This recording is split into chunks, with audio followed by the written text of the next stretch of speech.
Good evening, everybody. This is Aesthetic Impact Informational Services and our monthly remote viewing webinar target discussion. We have target 160224, and Lynn Buchanan is with us, whom we always appreciate as mentor, friend, and remote viewing guru. Lynn is a former member of the military unit Stargate and worked with control remote viewing in operations. And there are many of us who come to these monthly little get-togethers, and informal as they are, and we are his students, but anybody is welcome to come. So if you are out in the listening audience and you want to come, you don't have to send in sessions. You can come ask questions, listen to us as we look at our practice targets. And Lynn, if you could tell us please about this month's target. The coordinates are 160224. Okay, as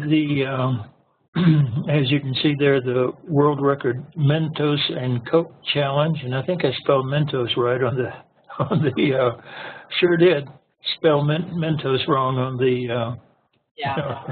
I'll have to go back and change that. Anyway, you drop a Mentos into a liter bottle of Coke or cola or almost any kind. I think Diet Cola works best. Anyway, what happens is it starts foaming just like if you were to put vinegar and baking soda together, only since it's in a bottle that has a narrow neck, all that foam starts shooting out and will shoot out up to about 3 feet. Unless you have a cap with a small hole in it, and that reduces the output, ability. And the thing on this challenge here, I think they said it reached 29 feet high. The highest one was 29 feet high. But anyway, Mentos set up a thing in the town square in, I forget the name of the town. Anyway, they set up a thing in the town square with a booth, a TV screen, humongous TV screen over to the left, had cameras going, but I can hardly find any video or good photography pictures for it. So all of these are low resolution. Anyway, and then they set up all these tables, and they had 1,500 bottles of Coke with Mentos sitting beside them, and they got students from the local university to come, and there in the Mentos booth type thing, they had 2 quasi-scientists who were Mentos and Coke experts who came and did a demonstration of all the different ways you can manipulate these things to get, more power and patterns of squirts and everything else. And then all of the students donned dark blue rain slickers, and that's, if you scroll on down a little further, there's the quasi-scientist showing off how to get the different patterns. Then further down from there, you see all the students putting on their rain slickers, and then they had a countdown. Everybody got ready. They had a countdown, and on the count of 3, or on the count of 0, everybody dropped their Mentos into their Coke, slammed the cap back on, and the Mentos fountain started. Wow. See if I can make that a little bigger. But it was the world's record of 1,500 Mentos and Coke bottles going off all at once, you know, in one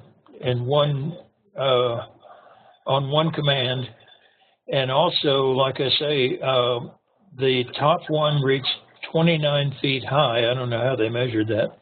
Reached 29 feet high, which I think was a second world record.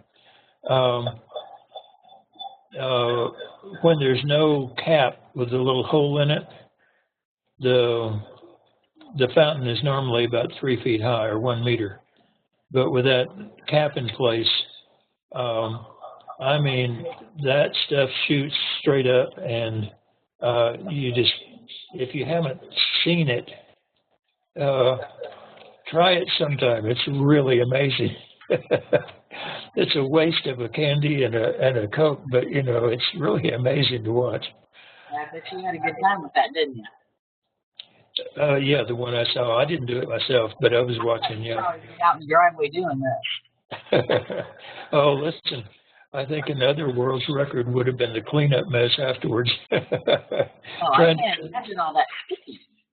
Oh, yeah, all that sticky stuff on those ancient bricks that are, you know, in the town plaza, and you can just imagine how long it took them to get rid of the Coke smell and all the stickiness. Oh, for heaven's sake! So now the very first, I'm gonna shoot. Oh my God! Excuse me, everybody. Oh my gosh! I didn't want you to watch me sneeze there. This very first feedback photo that I couldn't make out, and I thought, what in the world? So now that is going to be really cool to see what everybody has done with this target, because I couldn't figure out what you were doing, and I had Josh puts up such clear pictures. So they're going to have all this foam and spray and Coke and sweet smell with people behind it. Yeah, and once you know what that picture is, at the first, you can start seeing all the people under all of that spray in their purple rain slickers. All right. Well, very good. And I just saw Jay here, and I think Jay, just let me see. Did you send your session to the Dropbox, or did you send it to my email? I know it's in my email. I'm going to have to change emails to find it. All right, that took care of that. It's not in Dropbox. So we will get it. By the way, can I say something while you're looking? Oh, sure. I had a call with a, not a complaint, but a criticism that I thought maybe I should consider. And that is that all of my targets are interesting and things that you're not going to predict what my targets are. I mean, these are not, you know, and I do them that way just to break people from the habit of saying, oh, I know what it is, halfway through their session and messing their session up. But the criticism was that, like, if you go out to on a police case or something, it's going to be a house out in the suburbs. Why don't I ever give just a house in the suburbs? And I considered it, and for creating these targets like this, first of all, I want something interesting. I want something you can't predict. But they're also for all three different levels: basic, intermediate, and advanced. And a house in the suburbs, I mean, yawn fest. I mean, what's the real target going to be? And it would have to be it would have to be a police case that I would get from the police, and they don't want to do that. So anyway, you're stuck with interesting targets. Right now, I'm working with two different emails that people. I just got a target that somebody texted in a bunch of images. So I'm going to have to do this one, and then we'll switch emails, and I will get to Jay's. So anyway, all right, so we're working under some interesting conditions here. All right. Well, I'm sorry, did you, in the end, did you educate this person as to what makes practice target, or did you just let them go? I'm sorry, what? Did you educate this person as to why you did targets the way you did, or did you just let them go? No, I still think that maybe at some time I should spring a really boring target on people, Well, just to see how they handle it. Hmm? We've done that on purpose. Remember, like the York School Center, where I went to grade school? I mean, it was a quiet building. It was not exciting. There was not a bunch of activity. That's and it was a challenge for people to view boring. And that was the whole point. So yeah, you do that every now and then. I remember they did well on it too. Yeah. So, all right, let's look at some of these, but I am not sure what order I'm going to be looking at them in. Maybe I'll just use my emails, and that'll be easier. And that way I can close this email. All right, this one is from Jay. I saw your note. I don't have a Dropbox thing from you. We're going to have to share a file again. All right, so this is Terry's, who she hasn't worked at Target in a while, and I guess I'll be happy and grateful that she was able to text it to me in an email, or text it rather. So it's not in a PDF. I'm going to have to do some messing around here.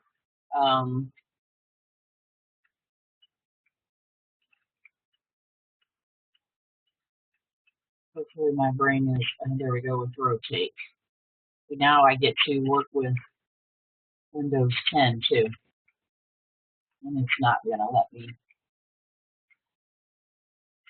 All right, we're looking at this sideways. She's got a couple of ideograms here and has taken off their multiple ideograms, so you can see those. And then next, she didn't include her whole session because she usually has like 30-page sessions.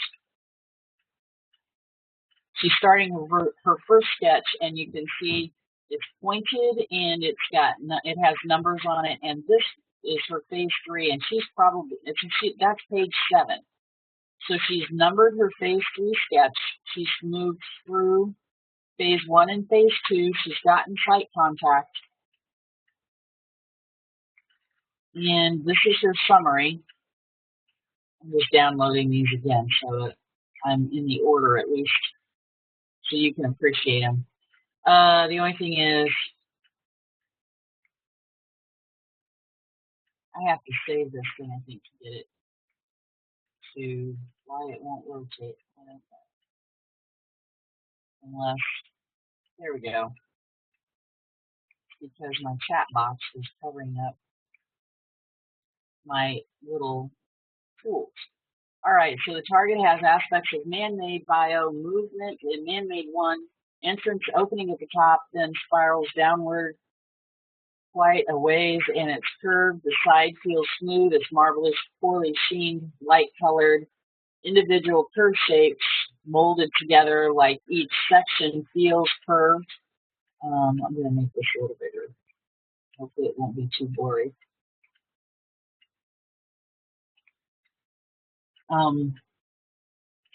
It seems wider at the top and narrow at the bottom. Now, let's see. Narrow feels constricted in the center to bottom like a drain. Very solid. Man-made 2, long cable rope-like thing going into the opening, then straight down. Some thickness to it like corded. At least 1 that is possibly more, or it is repeating, put into the opening. Reminds me of it's like snaking or something down a drain. The bios are multiple, possibly 3, male, working together, serious but not panicked, frantic, very purposeful, possibly light-colored attire on, body and head, seem to be leaning over forward, holding an edge, and very focused on activity or intense, something taking place below. The word straddling comes to mind.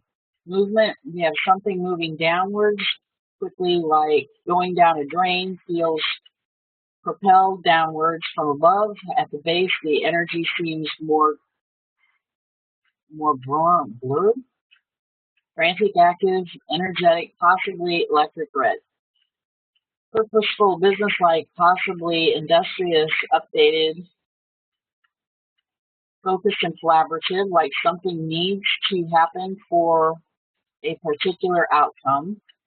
And looks like we've got some AOLs or stray cats of entrance, dog, snake, and ride. We have one more picture here, possibly.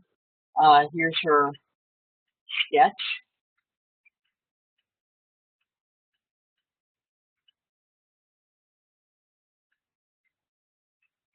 And now that my tools are uncovered, not covered up by my little WebEx chat box. I'll tell you, as a project manager, I'd be very happy with that. Yeah. I mean, that describes so much of that activity. And Lynn, if you want to address like the concepts and removing the nouns just real quickly and why this is a good sketch, and I'll pull up her other one so we can see that it's labeled. Does that make sense? Sure. Nouns are basically the untold enemy of psychics, remote viewers, and actually anyone who does intelligence collection, information collection work, simply because the minute you allow yourself to name something, you lock yourself into an idea. And so in remote viewing, we say describe, don't identify. That's one of the main rules of remote viewing. You describe the target. You don't try to get the target. You don't try to identify it or find out what it is. And many of the best and most productive sessions that we ever did in the military, it might be 2 years before we found out what the target was. And yet we had described it to a T, and a viewer would wind up at the end of the session having no idea what he had described with 100% accuracy. And so if you can get away from the use of nouns, I guarantee you your remote viewing accuracy and your efficiency and the amount of information you get is going to go up dramatically. And that's a simple secret. Dump the nouns, get rid of them. Okay, Terry, I keyed up your mic, and this is, I don't know why AOL is deciding to be an idiot thing. Yes, I apologize for the format. Yeah. That's, at least I got you to do a session. I haven't seen a session from you in I don't know how long. It's the first time in quite a while. It was fun. Yeah, Terry's a good viewer, and she knows that working from individual pictures is about the worst thing that can happen to me as a project manager. But she worked the session, she practiced it, and I am happy to see that. What the heck is that? That is not Jay's session. Anyway, I'm happy to see you work the target. Oh, there's Jay. All right. So, do you have anything you'd like to say about your session? Because you described, there are some instructors who will say, if you didn't say specifically that that was a Mentos competition, you did not nail the target. But we teach, Lynn taught us, describe, don't identify. And when you do that, you describe the activity, that's going on and not the actual target, and that way the customer or the analyst looks at your work and they make sense of it, and you as a viewer are not supposed to make sense of it. If you are trying to make sense of it, the subconscious doesn't work that way. And so the example that I use most often is I was watching a natural psychic work, and a good one, by the way.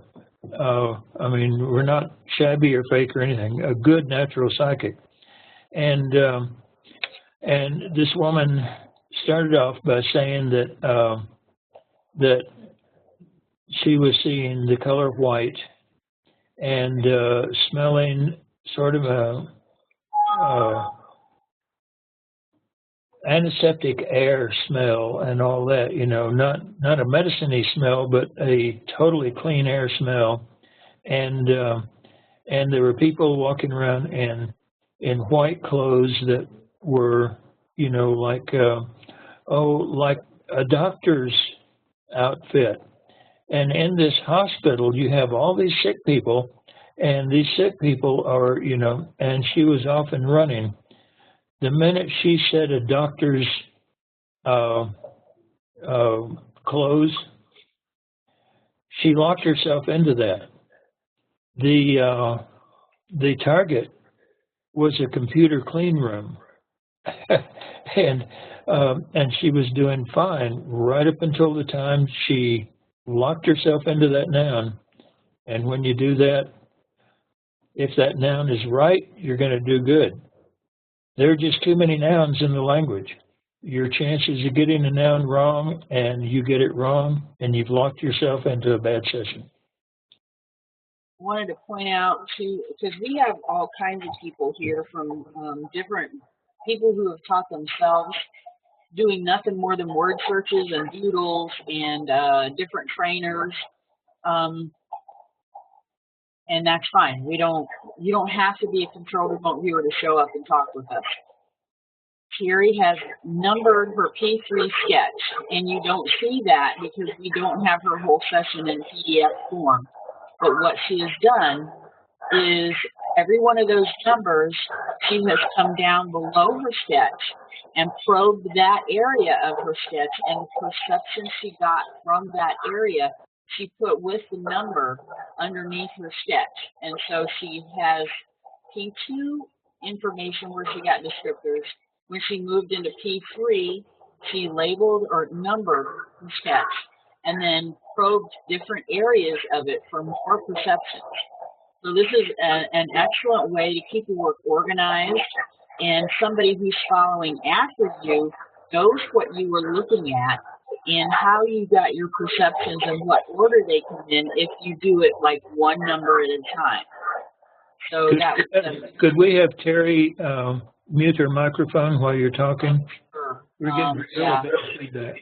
Yeah, that's my problem.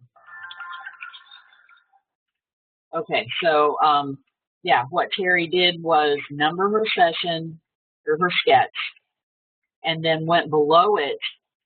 And for each of the areas that she numbered, she wrote down her perceptions for that particular part of her sketch. So we know what she was looking at that target at that time. And like I said, you as a viewer are not supposed to be making sense of it. You're not supposed to be trying to figure it out or label it or make some grand declaration as to what's going on. Because as I show my students, if this comes up, that somebody keeps persisting in doing that, you know, I'll show them a school bus picture, which is yellow with a white top, and I will show them a picture of an ice cream truck around here locally. It's a company called Swans, and it is yellow with a white top. And so if you lock yourself into, say, you know that it's a school bus, it's a Swans truck, and that's where the missing kid, you know, or the cat or whatever, you know, is not riding around in a school bus, it's somehow riding around in Swan's truck, it becomes very important.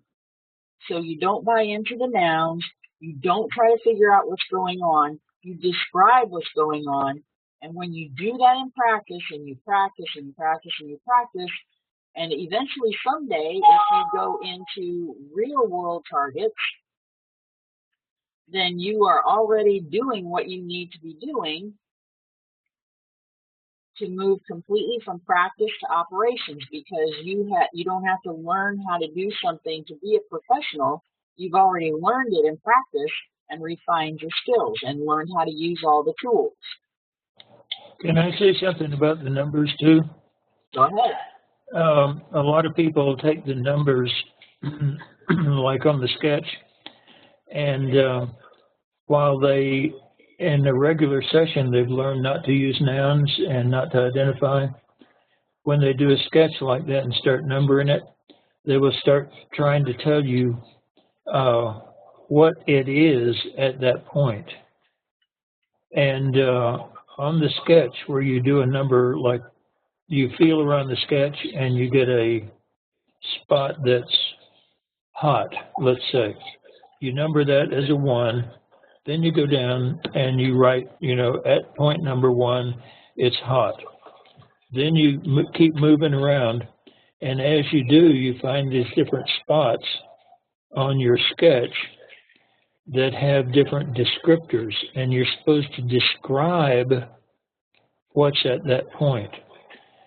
Now, at some time in that process, you may come back to point number 1, and you say, oh, it's not only hot, it's also round and smooth.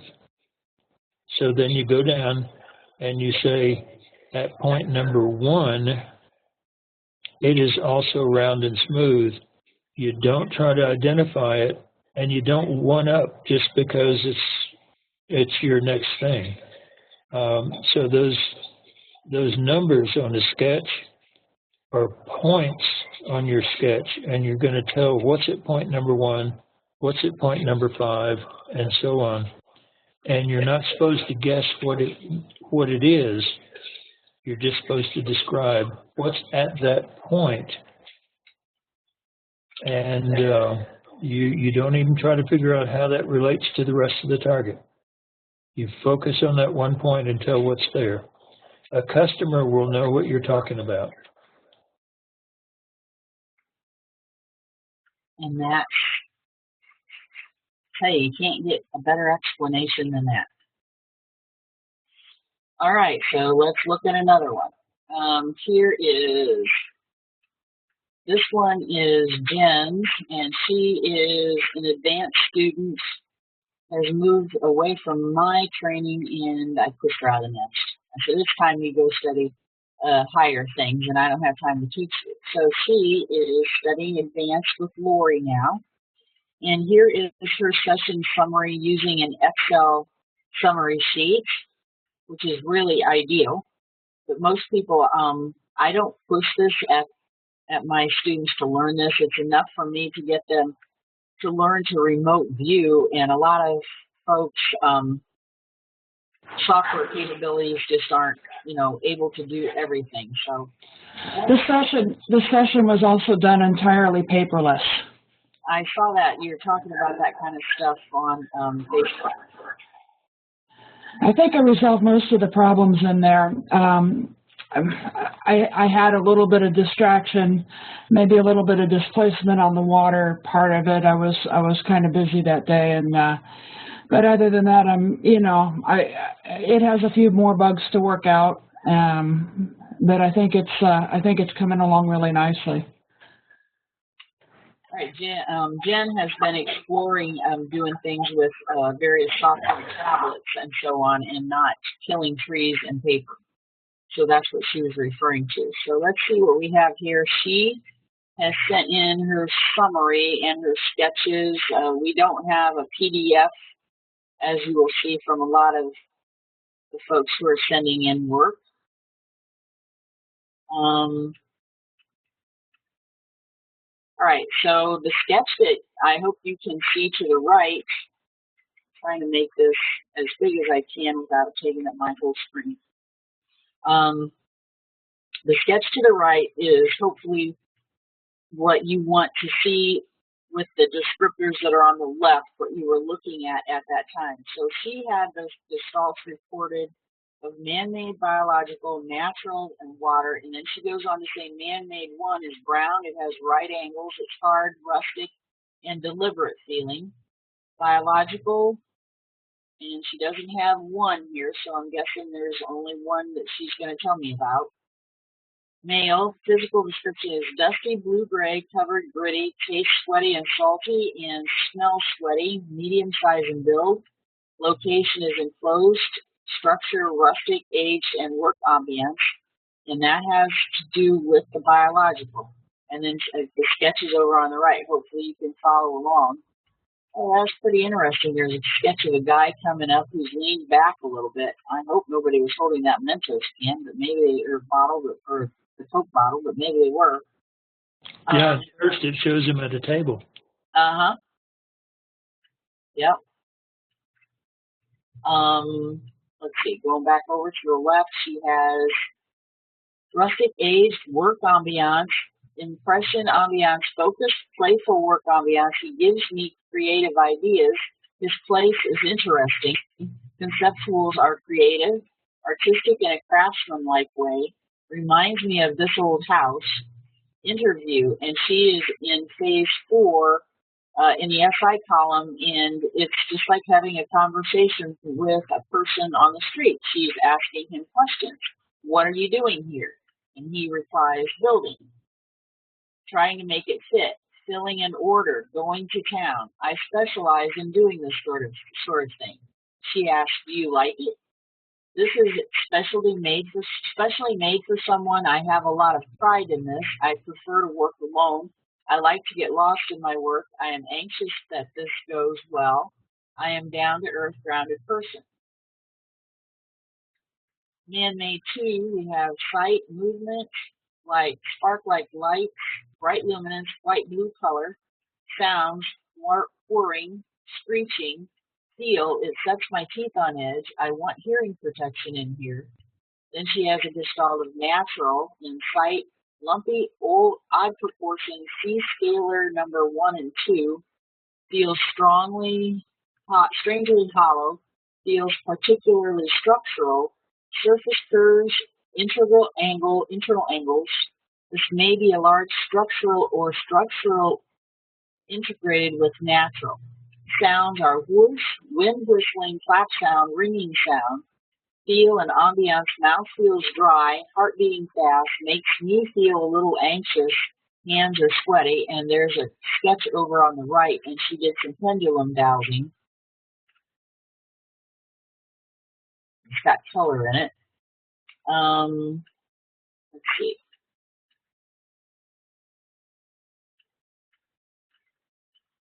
Where I left off there. Mouth feels dry, heart beating fast, makes me feel a little anxious, and hands are sweaty. Salty, acrid taste. Smells are outdoors, smoke or smog. Hot metal, burning exhaust. And again, more sketches off to the right. And it says the history of this objection is affirmative. No, I'm sorry, my handwriting. I was trying to determine how many people were there, and I got just under 200, but it felt weird. I don't know.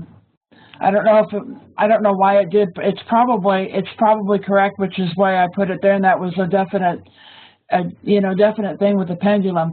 I think part of it was that the way I was doing the pendulum dowsing, I was having to watch on my monitor as I was dowsing in front of me, and the difference in the angles and everything that I'm having to work out's a little bit strange, and I have to get used to it. Okay. Because I have a board in front of me, I'm using my pad in front of me, but I have to watch the computer monitor so I can mark my spot with my stylus. And are you really liking this versus paper? I don't like the mess. I mean, it's like I'm doing 4 or 5 sessions a week, and I'm going through reams of paper. I mean, it's just ridiculous, the amount of waste, and it's, with this, it's much cleaner. I think it saves stuff a little bit better too. It'll save it longer. Everything's, I don't know. I like it, but it has some, the dowsing becomes kind of difficult with it. That's the one difficulty. The drawing when I'm doing the scrying, the drawing is a little bit difficult, but that's difficult anyway. So, just some things I got to work out. I think it's a not bad for a first try on a full session. Definitely, yeah. Water, I have you saying site blue, green, brown, opaque. And by the way, why are we breaking things down by sensories here? That's like what Courtney does and other people. Why is Lori teaching you that? No, I do that. I did that on the S4 just to kind of help keep things organized on you know, as I was going down the sheet. I don't usually do that. Yeah. I don't usually do that on the. I also like having things kind of like compartmentalized like that. It doesn't stop me from going into something deeper, but it does keep the flow under control a little bit, especially when I have to slow down a little bit with the. I just need to say, unless Lori is teaching you this, you're out of structure on a summary, because you should be saying the water has aspects of blue, green, brown, opaque, uneven, and you should not be breaking it down by sensories. Just if we're going to writing, and if you get into operations, you know, or even higher schooling, because there are higher schools out there that we don't talk a whole lot about, they're going to call you on the carpet.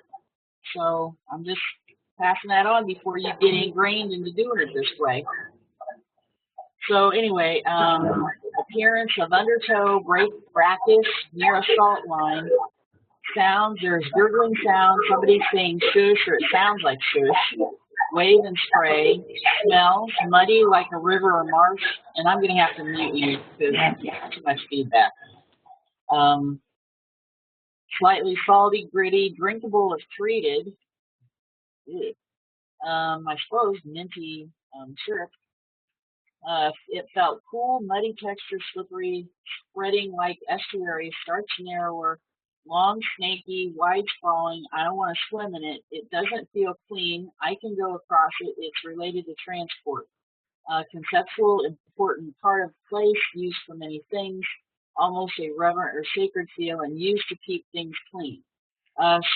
Jen is a scryer, so she has begun using that tool in her P6 stuff, and scrying does not accurately perceive things that can be categorized by gestalt. The images are added as additional notes that reflect predominant shapes at the target site. So hopefully you can see her sketches here. Flat, parallel, like, can't see movement, like water's, that's not edge, but water's something. And curved shape, correction moving at an angle, rectangular shape. And here she's putting in her, down at the bottom then, she's adding in her actual session, her AI, and then her ideograms. Jen, how long did you spend on this?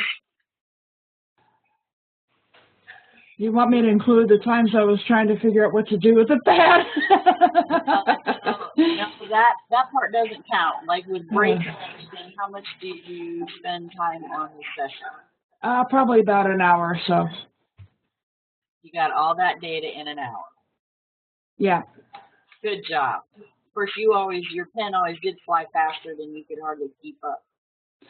Yeah, it's a little bit. I'll tell you something. The P4 on that slows me down a bit because I'm actually doing that on the spreadsheet. I've got a spreadsheet blank for P4. So I'm using that instead of just doing the handwriting. I think it works a little bit better. The only thing is you have to constantly bring down your categories so you know what column to put things in. But you know, I'll work it out. I'll work it out. It's pretty close now. I got displaced a little bit with the water, I think, with the water gestalt.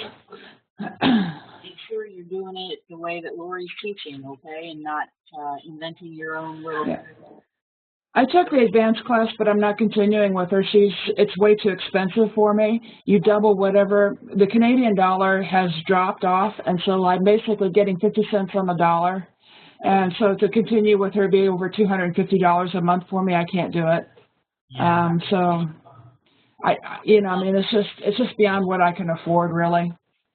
And with all the other stuff, you know, because I'm not, I mean, the scrying stuff, I'm also teaching the scrying, and I'm teaching, you know, this with the book and everything coming out. It's just too busy. Lori put out a thing today that she's teaching an online class.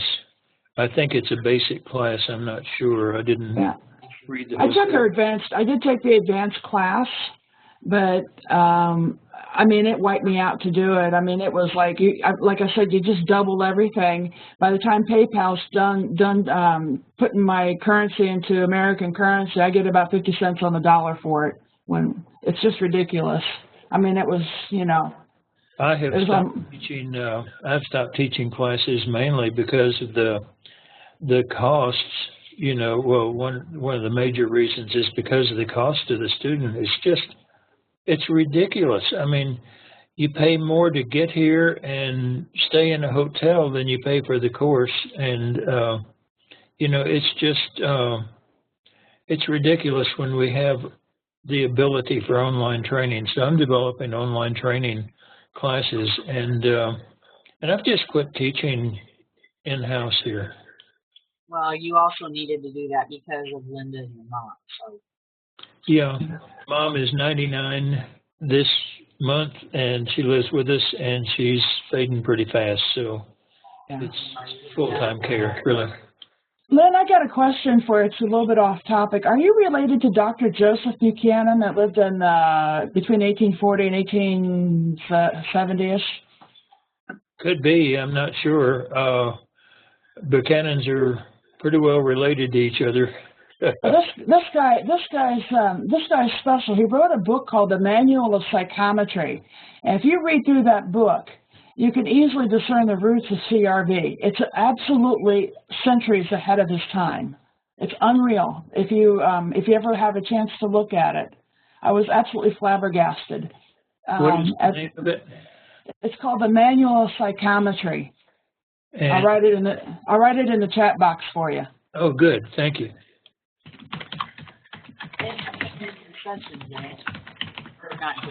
Jay, we're going to get to this. Jen. So it's been 2 sessions so far. Terry described the target and had a good sketch, and Jen had several sketches that would have been applicable, especially with a guy who was first bending over the table, and she developed it more, and it actually almost looked like somebody, if you overlaid it and you were supposed to be objective, you could almost see somebody with a bottle, you know, with spray coming out of it. And she also had good descriptors of the event and the activity, broken down by Gestalt. So this is Bob, and he also is using the Excel spreadsheet format, the outline format, and he is also in beyond advanced training. He's learning specialized tools and exercises with Lori. So Bob says, and Bob, you can key up your mic anytime as long as you don't have to deal with too much feedback here. But the target has elements of man-made, motion, energy, biologicals, and land. And then he goes on to describe the man-made exterior has elements of white, silver, and red. The red is transporting above land surface. It's boxy, square, rectangular, rounded, rectangular, square, rectangular, rounded on its top part. Overall mid-size to large. So he's using some scalar tools in here to get these measurements. He's not just guessing. He's actually dowsing or using several of the P6 tools to say overall mid-size to large, 68 feet in length, 38 feet wide, and 52 feet high. So as he goes through his session, he's just got one man-made here. It's not like he's just describing more than one. So you would try to figure out which there are a million man-mades in that target feedback. So you would go through his session and see what he is describing at that time, and he has included that description in his summary. So the man-made is capsule-like, modern, transporting, carrying biologicals, is hard, steely, and durable. The durable has clear rectangular openings. You see, he's indented.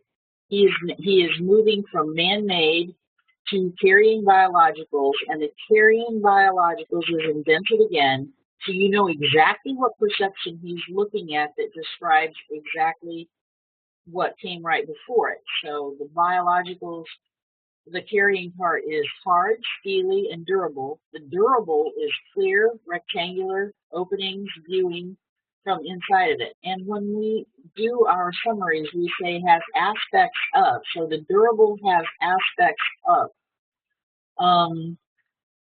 The man-made covers an area of 32 miles, okay, and is across. The interior of the man-made is or has elements of biologicals inside it. The biologicals that he describes as capsule-like, rectangular, curved sides. The motion energy, and this is a new gestalt, is or has elements of pertaining to the man-made, starts moving slowly, slight vibration, shimmying slightly, and yeah, it does start to slightly vibrate, and then it vibrates a whole bunch. The shimmying slightly, accelerating up to 75 miles an hour, little vibration, steady, above the land surface, across. The motion energy has aspects of voltage powered, clean, hot. The hot has aspects of wired, electric, harnessed, focused, strong, direct, and live. The new gestalt, the biologicals, are or have elements of human, male, and female. They are grouped. The group are riding close together in a man-made. The man-made is clean, clean again, and hot. The biologicals, some are looking outward from the man-made while riding in the man-made off the ground. The off the ground is touristy, spectating, viewing, high off land surface. The biologicals are curious, they are viewing. The viewing has aspects of aerial viewing, some looking down at the land below. The land has aspects or elements of from below the man-made, non-US. The non-US covers a large area, city to rural, as man-made moves across and above it. Other things I found at the site were none. So another good session sent in by Mr. Favreau. And Oh, this is Bob's? Yep, I say Lynn and Bob, if you want to key up your mics and go ahead and chat, you feel free. I didn't, I was writing down the name of the book and I didn't hear whose this was, and I looked over and saw this summary like this, and I thought, whoever this is going to have project managers competing to use this viewer.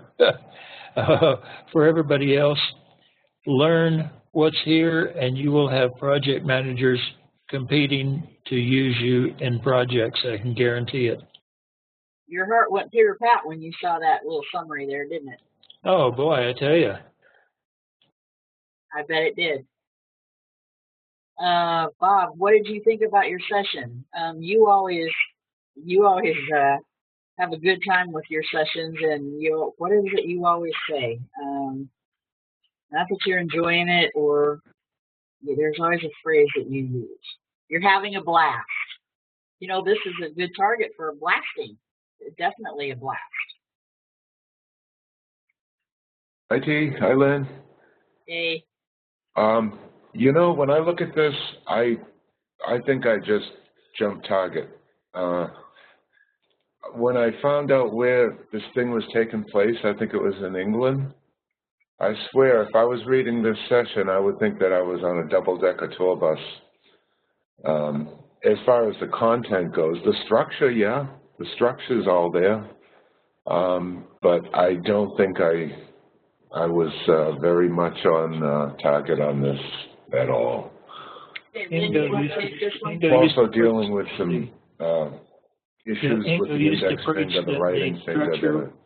This thing is getting really serious here. I'm in pain pretty much throughout the day, so I'm not trying to waffle or come up with excuses. It's just that, wow, I need a doctor. And I may have to back off on some of the practicing because the writing is just really getting to me. But I'm still enjoying it, and I'm not quitting. Good, I'm glad to hear that. Ingo used to preach and preach and preach that when all else fails, this structure will carry you through and give you a good session. And I've seen it happen often enough that, I mean, you know, even with good structure, you're going to have some bad sessions because you're human. But I could not agree more with Ingo that when all else fails, good structure will carry you through and give you a session where nothing else would. So, Bob, you know, I really don't want you to go away thinking you did not do well with this target. Other than the fact that you say that location covers an area of 32 miles, I mean, you're describing the motion energy appropriately. It is capsule-like. A Coke bottle looks like a capsule. And it is rectangular, and it has curved sides. So the man-made that's associated with the motion energy, there is slight vibration, and it does accelerate. And yeah, I think he said too that there was silver and red and like a Diet Coke. Yeah, Diet Coke is what they used with the silver labels. In fact, one of the websites that carries this shows a very close-up of the Diet Coca-Cola bottles with the silver label and the red writing and all that. Yeah, right there. Yeah. So, so when you were using your P6 tools and you said this area covered 32 miles, I mean, this is a pretty vast expanse here in this big open plaza. And, you know, I don't know if you got the whole city or what, but I don't want you to think that you did a bad job on this target. You did a great job on this target. Yeah, and I think this is the proper place to mention, oh, God, I just went blank. You really always think they did terrible? No, the side orientation problem. Okay. He's saying little capsule. And anytime anyone goes, especially when they go into stage 4, I generally say give yourself a move command, even if it's just move to the target and describe, and give yourself a move command. A move command will cure the side orientation problem, and the side orientation problem has two main effects. One is that you're the wrong size at the target. And you may see New York City as an anthill because you're 50 miles tall, or you may see a cup of coffee as a big oil tanker because you're only 1 inch tall. And you wind up sometimes at the target laying on your side. And so the Eiffel Tower looks to you like a spear going off to one side rather than seeing it as you would when you're standing up. But a move command will almost always cure the side orientation problem. So when you start doing things like sizes and measurements, always give yourself a move command, even if it's just, hey, move to wherever you are and describe. But the move command will generally cure that. And 90% of the time, it'll solve the problem. By the way, this is in Norway. This says Belgium. By the way, this is in Belgium. Yeah, okay, it's like way close to Norway, just kind of down and around the corner a little bit. Yeah, sorry about that. That's all right. I happen to be looking at it right there, and I'm like, okay. All right. So anyway, Bob, I'm sorry that I know that you're having some issues with pain and that you may need to back off, but really and truly, you did not do a bad job with this target. You did a great job. So Yeah. take a little sabbatical. You know, that's great. Don't give it up. Just ease into it. Take breaks. Don't kill yourself, and just keep those skills up. You really are very, very good. Right, and one of the mottos and rules that we always had was that there's no target worth losing a viewer for. Yeah. And so, don't burn yourself out. Don't hurt yourself in the process. And you know, a lot of this is like riding a bicycle. When you come back to it, pick it up again, you'll know what to do. All right. I think whose section of my books is upside down? Let's see here. This might be Lori's. Might have to rotate this one at a time.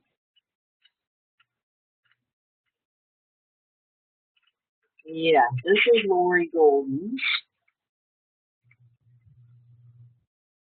Okay, and Lori, I think you are one of Pam's students. No, Deborah Katz, I think. Yeah. Lori just stumbled on us last month, I think, and is throwing her hat in the ring for practicing. So her methodology as she does her session is a little bit different insofar as stage one. There we go. She has several ideograms in a row, and there's a lot of information packed into each of those. And her gestalt she has listed as natural, biological, land, mountain, air, man-made, up and down, air and biological. Then she moves into stage two and starts getting erratic and jumpy, monitor screen, old grandeur. Those buildings, I agree, those buildings surrounding that plaza do have old and grandeur associated with them. Long, let's see, dry, powdery, lonely, white, light, and green. Now, Lori, just a couple of comments as we go through here.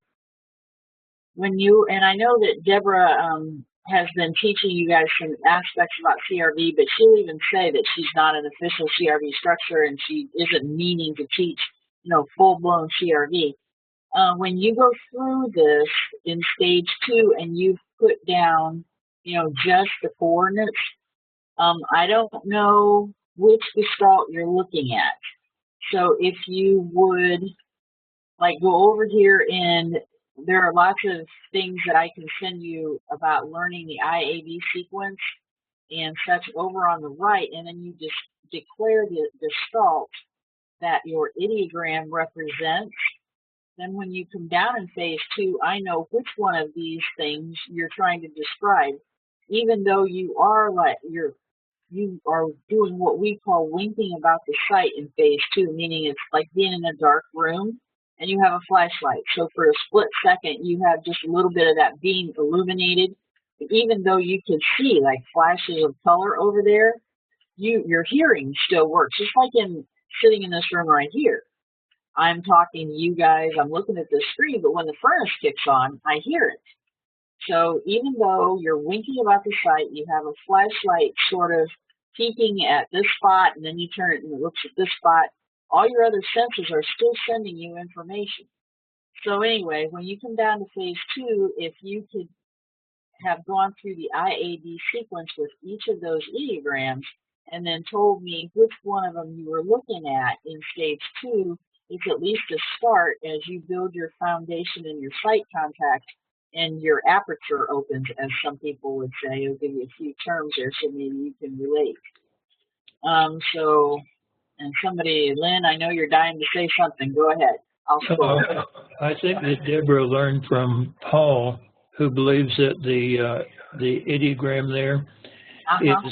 is a way to open that aperture to the subconscious and just start getting things through, rather than it being a language. Now, Ingo taught it as a language, so that you practice, and a certain ideogram stands for biological, a certain ideogram stands for. Paul doesn't do that, and I'm not sure that Deborah learned. She was in class with you, and Lori. Yeah, I know. Okay. Yeah, But, okay. I don't think it stuck. Okay.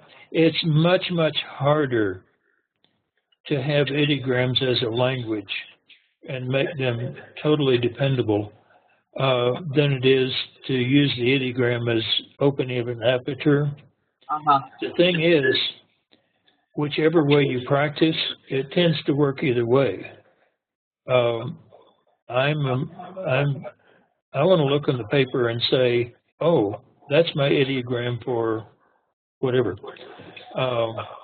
Not, here's the impressions I got when making that ideogram, because to me, that's just automatic writing. Uh-huh. And to say just automatic writing is not putting that down, because it's good too. So there are two different ways to do it. And I'm not sure, but I think that Deborah chose to do it by the opening of the aperture method. And she may be teaching that, I'm not sure. We'd have to ask Lori about that, if she's picked that up from her. And Lori also emailed me and asked, what the expectations were for tonight. And I said, you're the viewer, you're in charge of your session. You work it to the extent that you want to. And that is the bottom line, always, yeah. And so she said, I don't often get to use like P6 tools. Do you expect me to do that? I said, you do whatever you want. You turn in your session. So I see here she's got her stage 4 matrix. But at some point, we've gone, here's a stray cat of early California, and we are breaking out into stage 5. I have, looks like, without, and then she says, brown bear over sign. So it's like, almost like, in Northern California, they do have bears. So she's got a sign here, so it's two nouns, and that she has drawn. The brown bear is the California state symbol. Yeah. So, I don't know if Belgium has any brown bears associated with it that her subconscious is trying to point and give us a signpost. But then her stage 6 tools, we have several types of dowsing and timelines and using clay and some 3D kind of stuff. She has several small sketches here. And she says, I hear water outside, it's rain. So, okay, the bottom line is your session is like your rough draft. Your summary is what you think is actually going on at this site that you want to report. This is the bottom line. So she says, for this target, I got a location that was spacious, vast, natural, and enjoyed by people. This is true. At first, the location seemed erratic and jumpy, but as the session progressed, it felt easy, feminine, eternal, complete, grand, and expansive.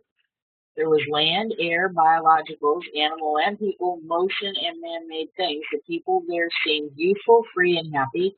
There was a great potential there in the area and the people. And then she has eternity.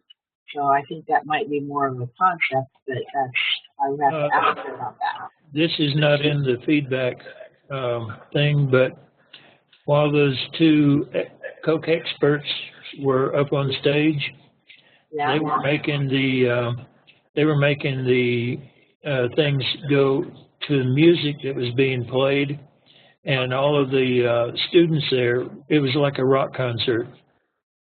Ah.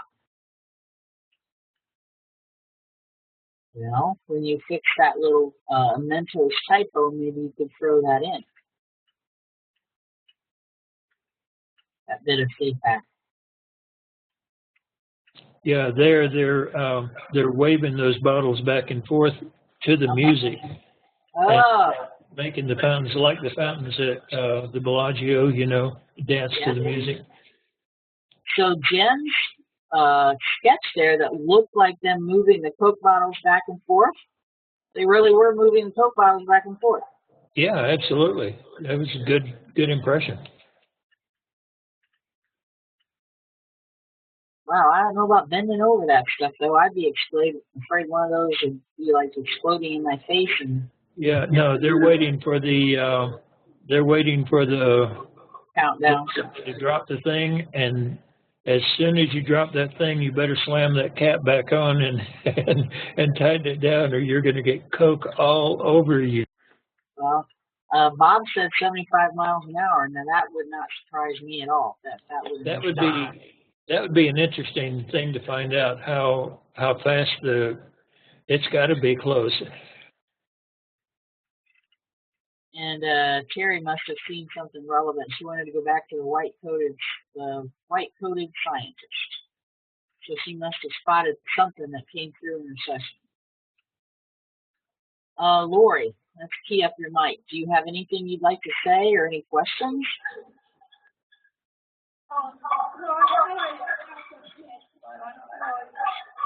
Oh, I can hardly hear you. I am so sorry.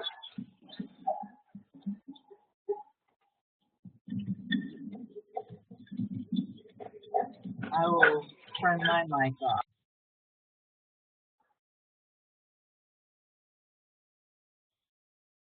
Oh, hello.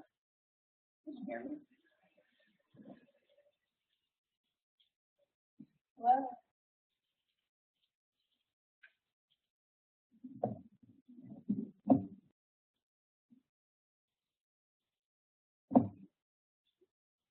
We can just barely hear you. Can't understand anything. Yeah, can you hear me now? Oh, we can make out the words, but it's still pretty faint. Oh, okay, because I lost the screen. I moved my cursor and I moved the mouse and lost the screen. I thought I got some hits. I think you got plenty of hits in this, yeah. Okay. Well, I guess that's all I wanted to say. I don't know what else to say about it. I think it did a good job, yeah. Okay, thanks.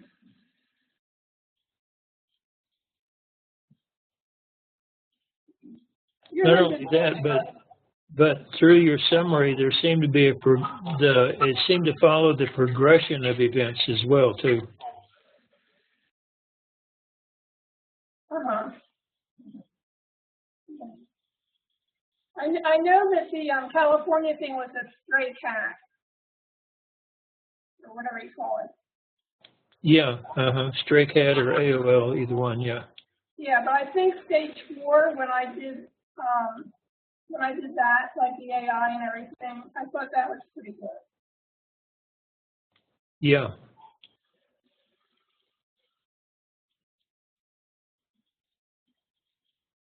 So that was nice. Oh, and I wrote that I saw a castle, and I was surprised that it was in England. I had shut my mic off.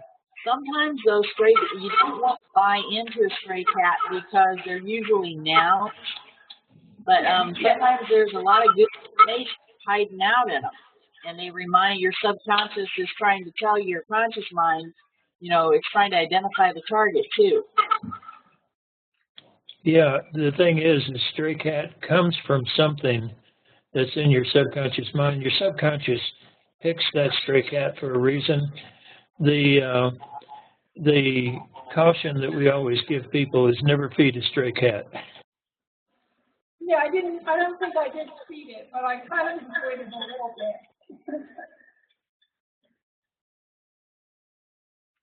Well, thank you for sending it in. I think this is 2 months in a row that you've gotten brave and sending it in. So I'm glad you're here. And every time you send one in, and we talk about it, and you'll take away a little more information. And if anytime, you want to write or ask questions, just email me, okay? Okay, thanks. Thank you. I may be a while to get back to you, and I'll tell you, it's like a couple more days. Give me a couple more days. But if you have questions, don't hesitate to ask, okay? All right, thanks. You're welcome. All right, I'm scanning the crowd over here.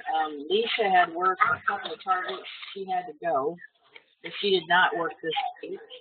And I have Jay's. And I don't think there's anybody else here. Linda did not send one this time. So we'll look at Jay's. Set that. Yep, this is Jay. All typed up. Let's see here. 18 pages, good. And there's the session below. So, all right. We'll go back up to the top. Target has aspects of biological, energy, motion, airspace, and man-made.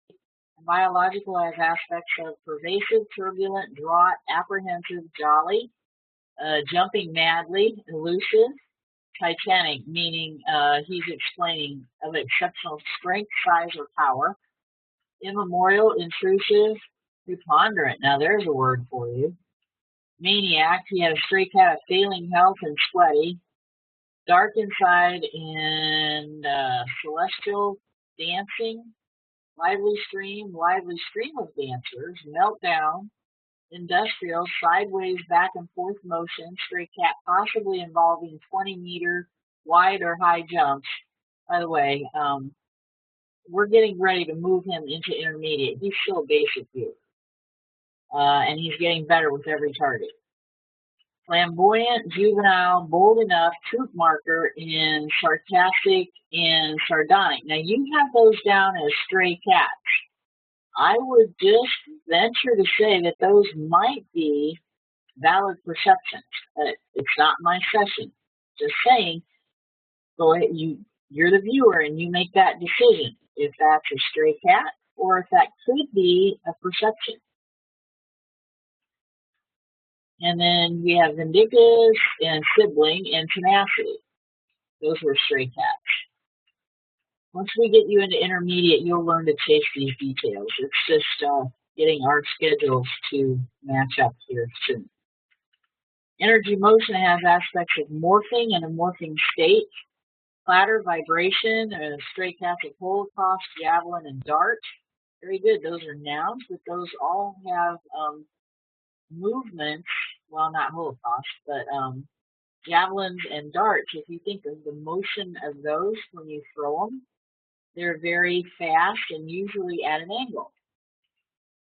Darts may be straight if they're looking at a bullseye, I guess. My bad.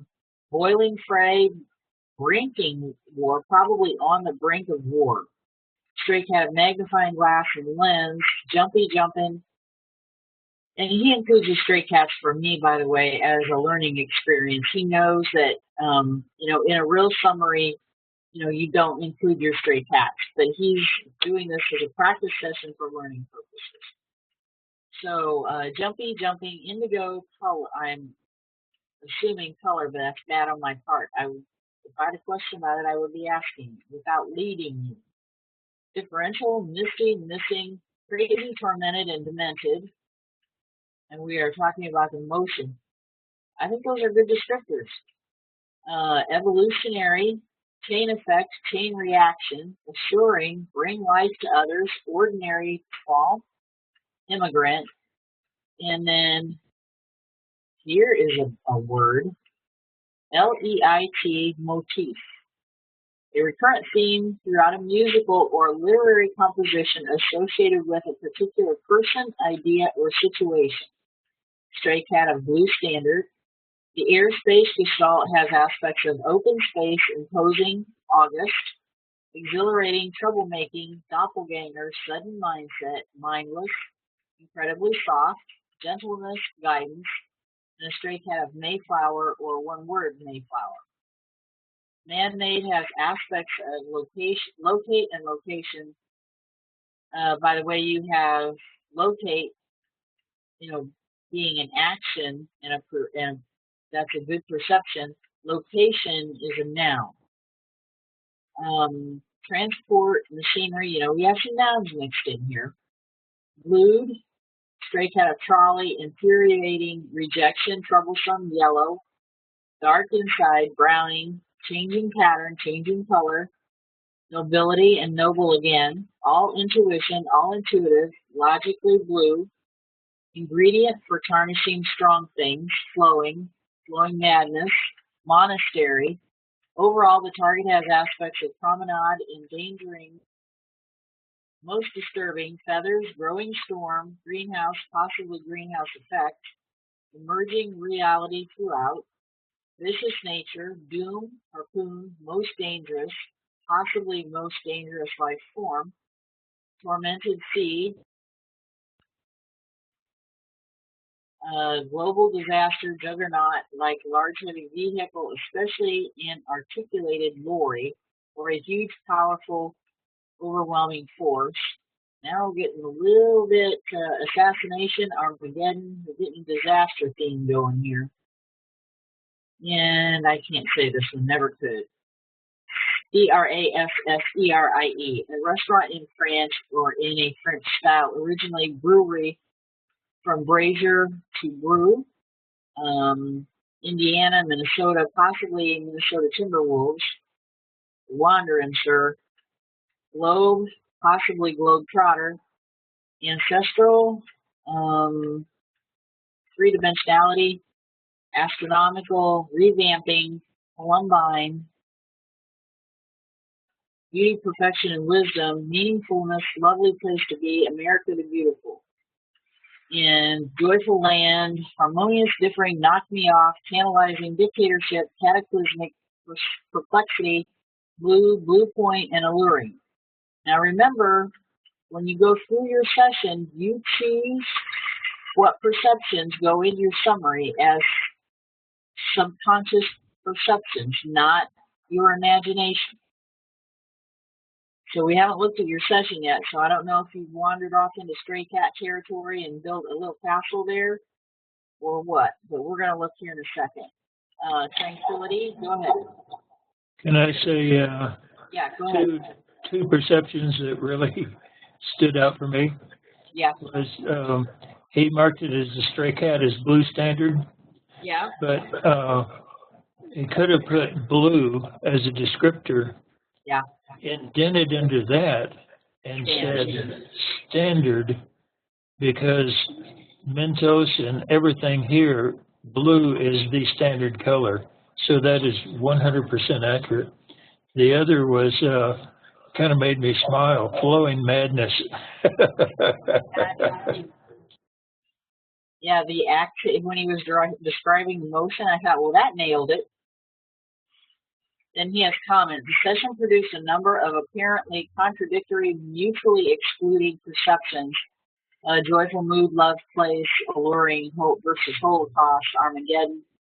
He does a lot of analyzing. This is exactly why we say there is no session above the line your own. Every perception, you may get red, and then you may get green. Those are not mutually exclusive descriptions of the same target. If you don't believe it, pick a rose. He says, this caused perplexity and a bit of fear of missing the target. Well, that's normal. Write that down on the right-hand side of the page. Make a note that you're having this little anxiety thing. And you just keep viewing. I kept moving on with the motto, describe it, don't name it. There you go. And remembering from time to time the well-constructed question to a cipher. All right, so not sure how many pages we have to scroll through here, but Jay, I'm going to scroll down through your session, and if you and Lynn want to, Jay always has questions, not that I'm putting him on the spot, but if you guys want to go ahead and key up your mics, feel free. It's up to you.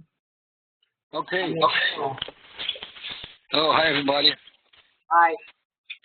I just got some comments on the session. First, you see a sketch when I draw a movement sideways, but maybe it's an orientation problem that Lynn just mentioned before. I also find interesting that I got the perception of drought, and another session by, I guess, Laurie or somebody else that talked about dry. So when you have lots of liquid there. Another thing that I have perceived that I have some frequency is color reversion. That is, I see the negative of the actual color at the target. So I saw two reds when I had already blue and white and so on. I saw that in other targets I did too. Once again, I didn't get any water in my ideograms, and the target's full of water, just funny stuff. And finally, what I report in the session as stray cats are perceptions that I do get them, but I think they are out of structure. So because they are out of structure, I reduced them as stray cats. That's all for now. Okay, first of all, never worry about what you don't get. Okay. We give you a simple stage 1 target, and there's going to be 100 things in it that you don't get. What everybody is concerned about is the things you do get, are they right, and can they depend on you to be right when you do get something? And never worry about what you don't get. I was making another note and lost it, so sorry. That was my comment. Thank you. Here, you've given yourself a cue. You have a stray cat of Columbine. Why? What does it have to do with Columbine? The minute you start opening up that box, you are probing a noun for information.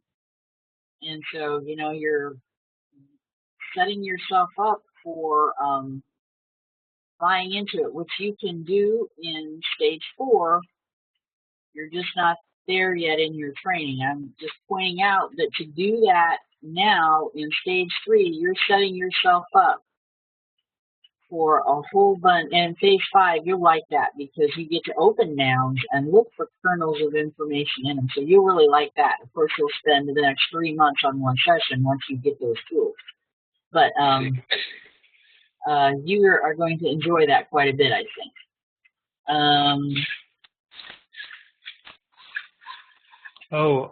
I know what my other comment was about the side orientation problem.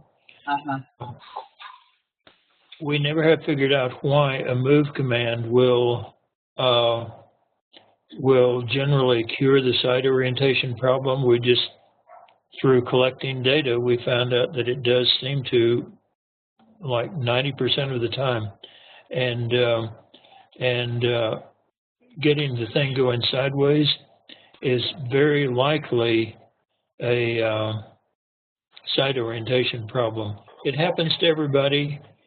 It'll flash on and then flash off. All of a sudden you'll be 50 miles tall, and the next minute you're back to normal size. And but the only way to control it seems to be that when you start getting directions and sizes and things like that, just give yourself a move problem. Move to where I am and describe, and that seems to do it. We don't know why. I saw on page 9 that, and you made yourself a note that you need to review AIs, but in page 9, you started in your P3 sketch, and while you get tons of data, I see tons of conceptuals from you. Instead of giving a description that describes I'm trying to make an example here. Like here, powerful, troublesome for the man-made. Yellow, dark inside. There aren't perceptions there that describe a lot of colors or shapes or sounds or smells. And so maybe you could start working on that and giving yourself cues, asking for that stuff specifically.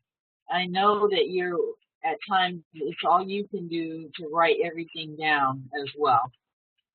But there are very few, what I would call, and people have gotten beyond the initial training they did back in the unit. I mean, you had to get P2, you had to get shapes and colors and stuff, no, not shapes, colors and sounds and smells. Then your aperture would open and you would gradually get dimensional sizes and shapes, and you would look for a run of those, and then the magic AI, and that's when you have to move to phase 3. We're getting people who are coming in who are viewing from the minute they write their name on the paper. And so we're not, at least my people who are coming in, crossing over from other trainers, we're trying to untrain bad habits. It's difficult for them sometimes to get all this down. I'm just saying that I'm seeing some dimensionals, but you're in T3 illegal because you have not had a spatial relationship to the site, even though I'm sure you were at the site. And there's no sentence from you that says anything like, these are the most basic. It's in front of me. It's taller than me. And the accompanying emotion that you have to declare, excuse me, that says, I like it, I don't like it, I'm excited, I'm curious, nothing like that. So, but you have made yourself a note, review for AI, because you've moved into phase 3 without it. So technically that's illegal. If you could move the session back a bit. Uh-huh. Tell me where. Where? Just move, please. Sure. Here. Uh-huh. Page 6. Sorry. Going here? Yeah. Yeah, here you are. Uh-huh. Upon review, I consider the perception of the monastery would give me the spatial relationship with the target. And I felt elated when I saw that. So that was, I surrounded that I did when I made the review. Then I moved to P3. I don't know if this is a good AI, but what I could find it. Monastery is a noun, and you could, and if you're excited, you could say, you know, like I'm there, or reminds me of a monastery, or wow, this is really big, or. No, I didn't got anything that they just said, oh, that's a monastery. Interesting. Gotcha. But I didn't see anything, just the word came out. Well, that's, all by itself, that's a stray cat, and it's a name of something. Yeah. But if you had enthusiasm with it, as you just said, and if you would have stray catted the monastery or said that it reminds me of a monastery, and what is your relationship? Like, did you see it in front of you? No, just the word. Just the word, okay.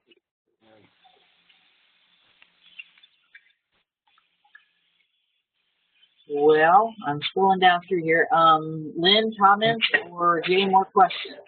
Yeah, I've been on mom duty. I just got back, but this last part, one of the ways to handle a stray cat like that is to say, I saw it was something about pointing to his shirt and saying it was like so-and-so. Yeah. And that is the mini P5. How is it like that? And how is it like a monastery? You know, there are people running around in long, you know, in long, long blue robes. Yeah, I don't know. But you know, when you have a stray cat like that, where you tend to say it is like something, you may have already gone over this. I was away on mom duty just a second ago. Yeah. Is to just say, oh, how is it like that? Is it in color? Is it the same color? Is it the same shape? Is it the same texture? And always go for the physical senses. Well, what we were addressing was the fact that he had gone into P3 without having an official AI, and he had made a note about that to like double check and you know, read his manual and such as that.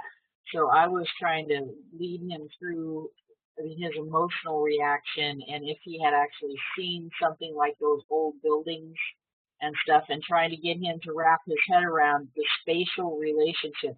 I am here and it is there kind of thing. But he said, no, it was just the word monastery that came in. Oh, okay. Like I say, I was away for a minute with mom duty, so sorry about that. No worries. Well, thanks a lot for the explanation. Well, you are welcome. And Terry had a question over here. Says, I think my final sketch was in the ballpark, but I'm way off dimensionally. What causes this and how can this be improved? And you've been talking about site orientation. And Lori, did we cover your question about that? Because it kind of falls in the same line here.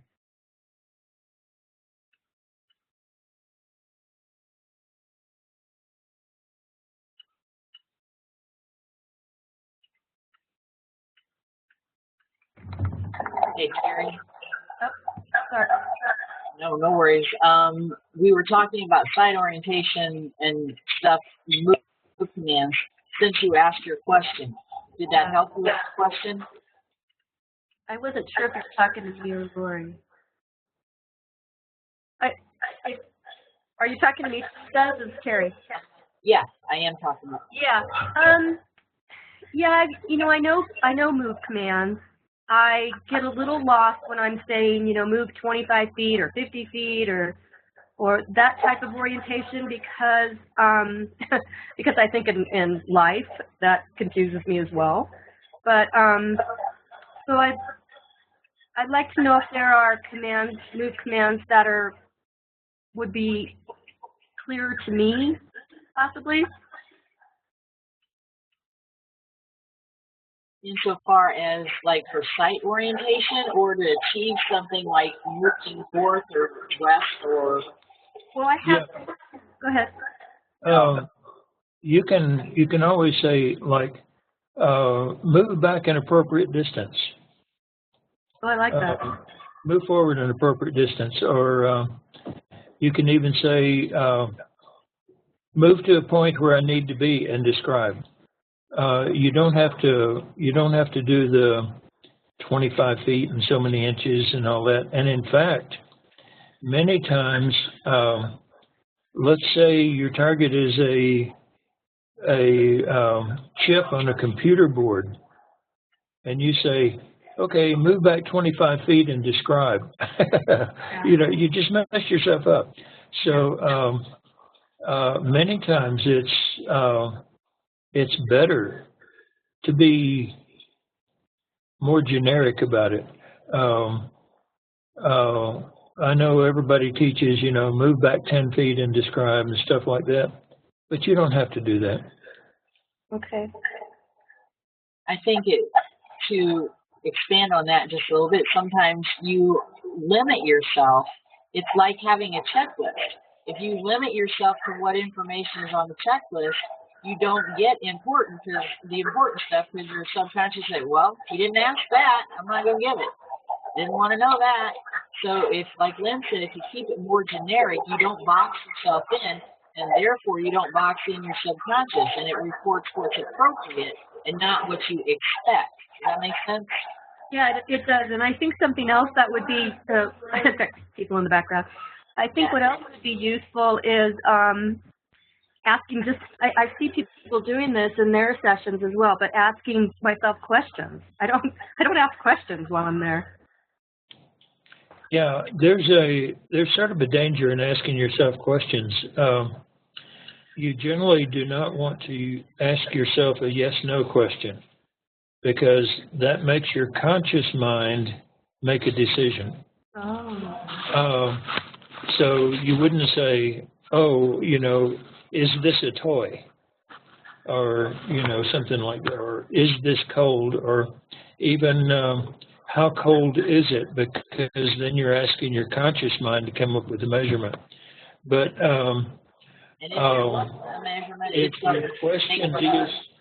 if your question deals with curiosity, like this is colorful. Oh, describe the color. I wonder what color it is, something like that.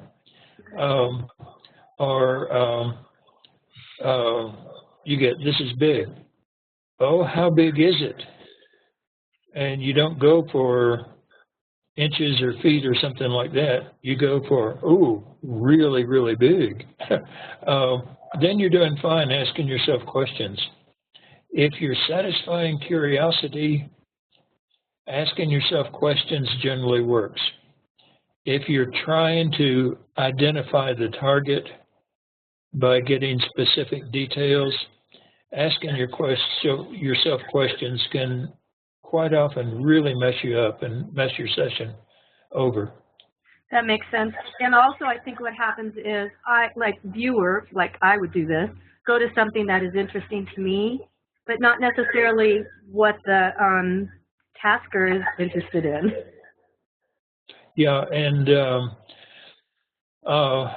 many times you can give a move command, move to the question that the tasker has, move to the answer to the question the tasker has, move to what answers the tasker's question.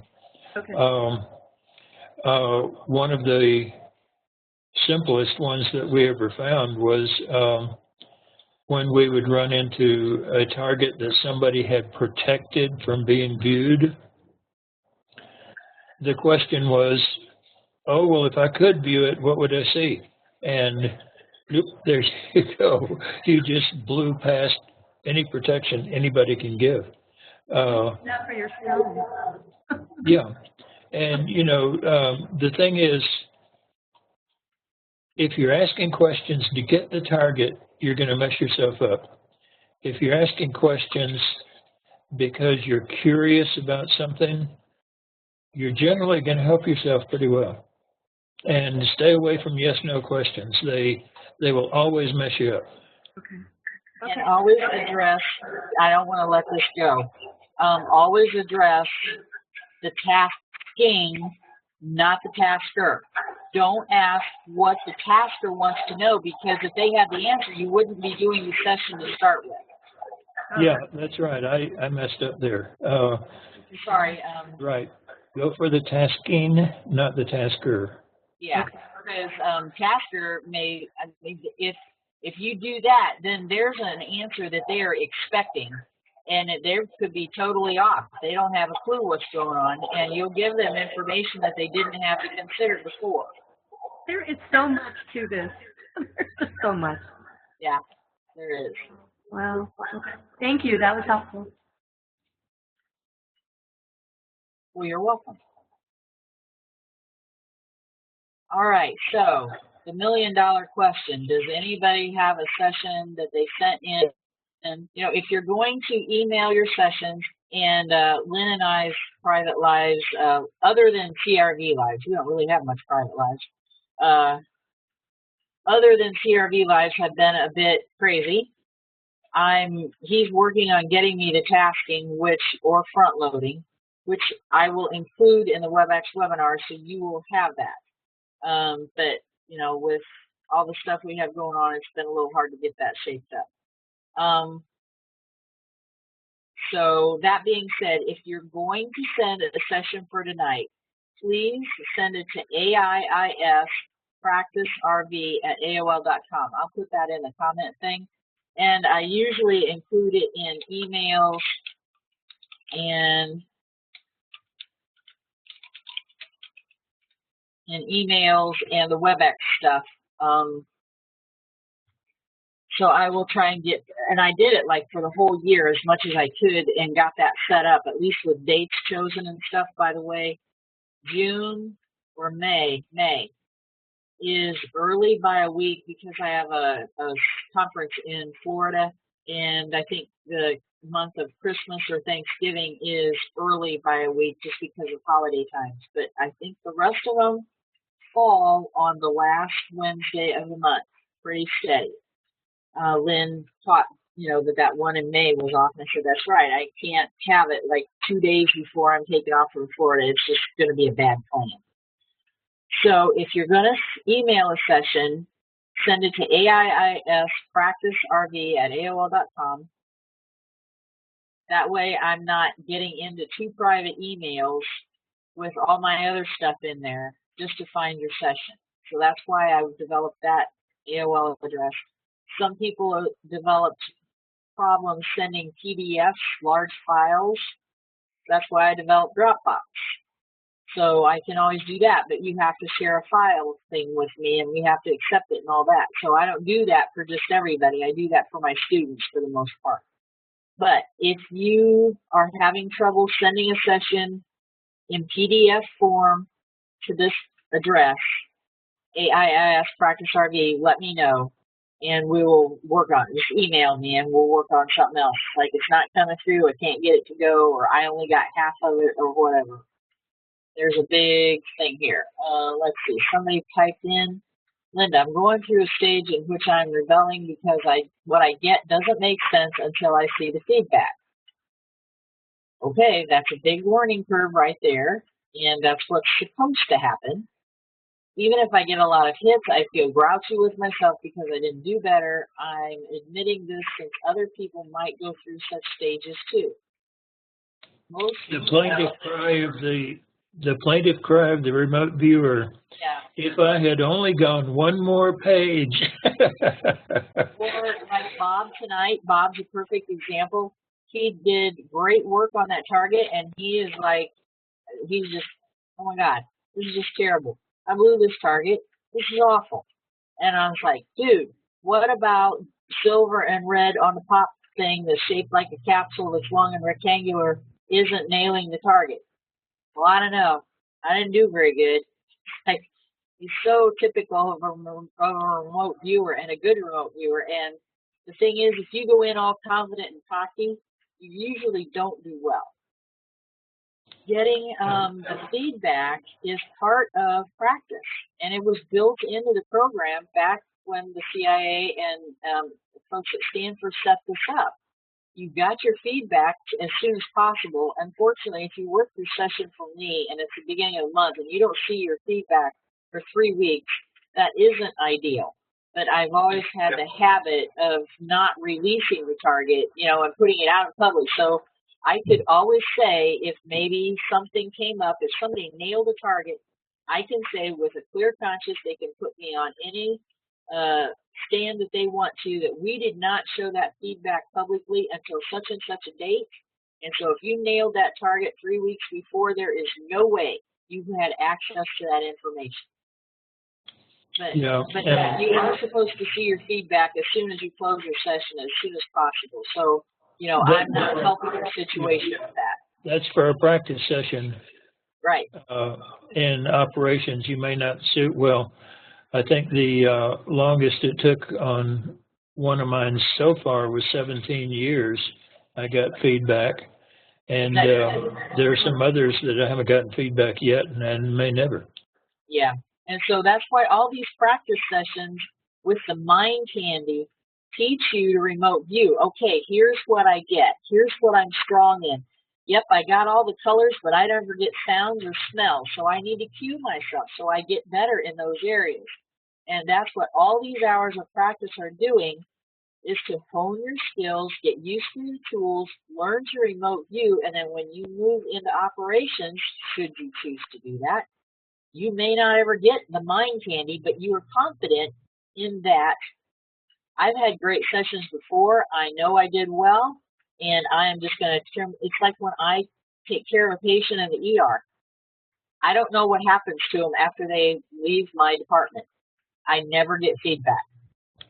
Yeah, and as far as the struggle rebelling because you don't get what you want and all that, and then being disappointed. I don't know if you've read the analogies or not on my website, but look for the one called the president of the company. And what happens is your conscious mind has gotten you through life all the way through, and now then it has to move to one side and let the subconscious run the company. And there's going to be a fight. I mean, you go into the president of the company and you say, hey, step aside, we're going to let some kid run the company for the next week. I think the standard answer is like hell, but there's going to be that argument. And like Teresa said, that's a process that every good viewer is going to go through. It just, it happens. So enjoy the fact that you're going through it, because you'll come out the other side of it a whole lot better viewer for it. Okay, I strayed a little bit there. Back to the question, have I missed anybody's session? Did anybody send one in someplace and I haven't shown it or allowed you to talk about it? So I checked 2 emails, and I was on the 3rd one earlier.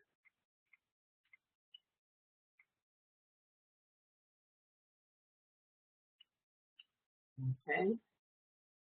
All right, it's 8:59, so we have 60 whole seconds left. But, if you have a question, we will address it. So, but I do have a paper to write for school. For you folks, if you want to have me on your to be on my mailing list, every time I generate a new target, I send out emails. Your address is built into WebEx. If you want me to do that, just send me your email address and you will automatically get an invitation for the session every month. But you have to register for that session. When you go to my website, let me just do this. And if you're not on my mailing list or whatever, you can always find the coordinates and find out the date by going to my website. On the drop-down menu, online classes, register for remote viewing discussions, and the next one are all the YouTube videos that we've made. But register for online remote viewing discussions, and then under Event Center, this is what it looks like. You don't have to have a WebEx account. That kind of throws people off. And I get notes like so-and-so applied. And I'm like, yeah, I know. You don't have to have WebEx, an account, but you will be able to bring up, it gives you the option for bringing up like the whole year. So this is all of the year, and you can register for each one. When you register, WebEx is a great secretary. I have reminders of the discussion about 10 days out. It's like, oh, I didn't do a session yet this month, I better get it in here. Then about 3 days out, and that way it handles the time zones that are like way east of us in Europe. So about 10 days-ish, and about 3 days, you'll get 2 reminders, but you have to register. And you can register for these as long, this place holds 99 people. If you register for December now and you can't show up, nobody's out any money, and you're not bumping somebody else's seat. So I'm just familiarizing you with this, and I've been pushing that more like on Facebook and stuff. Go here, register for as many as you want, and because we have somebody who's not here tonight, and they're scrambling going, I didn't get a link, you didn't post this, and I'm trying to get people to be, as autonomous as possible. So anyway. Last minute questions. Thank you all for coming and sending in your work. If you didn't do that, we could still get together and just round table discussion.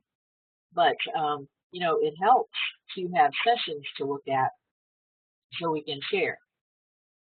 So anyway, that all being said, does anybody have any last minute anything you'd like to bring up? Excuse me. Oh, thank you very much, Lynn and Teresa. See you next month. You're welcome. And you and I are going to have to get together and move you into intermediate. Great. Okay, I'll try very hard to make that happen. Thanks, Lynn, for everything. Thanks for doing this, Teresa. This is one of the, I think, one of the most important things in the whole remote viewing field, and I'm glad you're doing this. Oh, well, what the heck? What else do we have to do on the last Wednesday of the month, you know? Actually, if we don't have these, we're all probably going to go into withdrawal. Okay, with that, need to go. Thanks, everybody, for coming, and hopefully we'll see you next month.